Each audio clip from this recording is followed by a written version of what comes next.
Autoline Daily is brought to you by Dow Automotive Systems, improving durability and increasing design flexibility with Betamate structural adhesives at dowbetamate.com.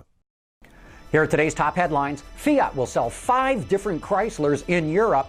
Toyota tells suppliers to cut costs by 30%.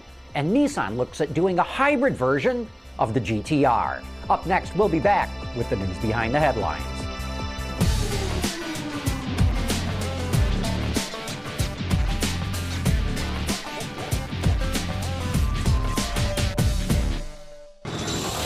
This is Autoline Daily, the last Autoline Daily for the year, December 23, 2009, and now the news. We're learning more of how Fiat plans to use Chrysler to boost sales and profits at both companies. The Wall Street Journal reports that Fiat will invest $11 billion, or 8 billion euros, over the next 2 years to launch 17 new models and 13 refreshed ones. Fiat will get 5 Chrysler models that it will sell as Lancias, including a crossover, a sport utility, a sedan, and a convertible. Fiat also plans to boost production in Italy by 50%. In related news, Bloomberg reports that Fiat will unveil an electric version of the 500 at the North American International Auto Show in Detroit next month. It says Chrysler will show a model based on the Lancia Delta as well. Now, to the Pacific Rim. Toyota held a big meeting with suppliers to tell them it wants to cut the cost of parts by 30% over the next 3 years, the Wall Street Journal reports. It's what they call their RRCI program, which translates into quality, low price, cost, and innovation. Toyota will lose $2 billion this fiscal year, and company president Akio Toyoda wants them to be profitable after that. In related news, Toyota will stop distributing Volkswagens through its dealerships in Japan. The Journal says half of all the VWs sold in Japan are through Toyota dealerships, and I imagine it might want to cut it off because VW has publicly stated it wants to surpass Toyota in sales and become #1 in the world. Hey, it's official. Michael Schumacher is returning to Formula One. According to the AFP, the 7-time world champion signed a deal to race for Mercedes for the next 3 years. Schumacher says he's over the neck pain that ended his comeback this past season when he was supposed to fill in for Felipe Massa when he was injured. Hyundai workers in South Korea are voting to avoid a possible strike. According to the AFP, union leaders and management agreed to a deal that would freeze pay next year in exchange for bonuses.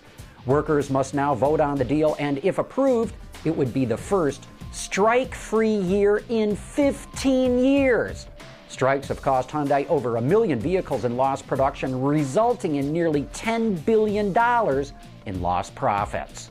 Well, unless the glass house melts or the fjords overflow with melting icebergs, it looks like Ford will finally sell Volvo to Geely sometime in the first quarter next year.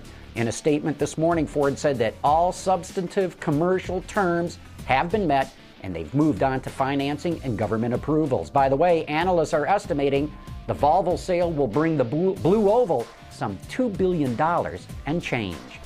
Inside Line says that the next generation of Nissan GTR could offer a hybrid version of the high-performance sports car. With a twin-turbo V6 and an electric motor, you can use your right foot to tap into 600 horsepower. That would add 100 horses to the current car, but the added weight of the hybrid system means performance would be the same. However, fuel economy would jump from the current combined 18 miles per gallon to somewhere between 25 and 30 mpgs. Coming up next, it's time for You Said It.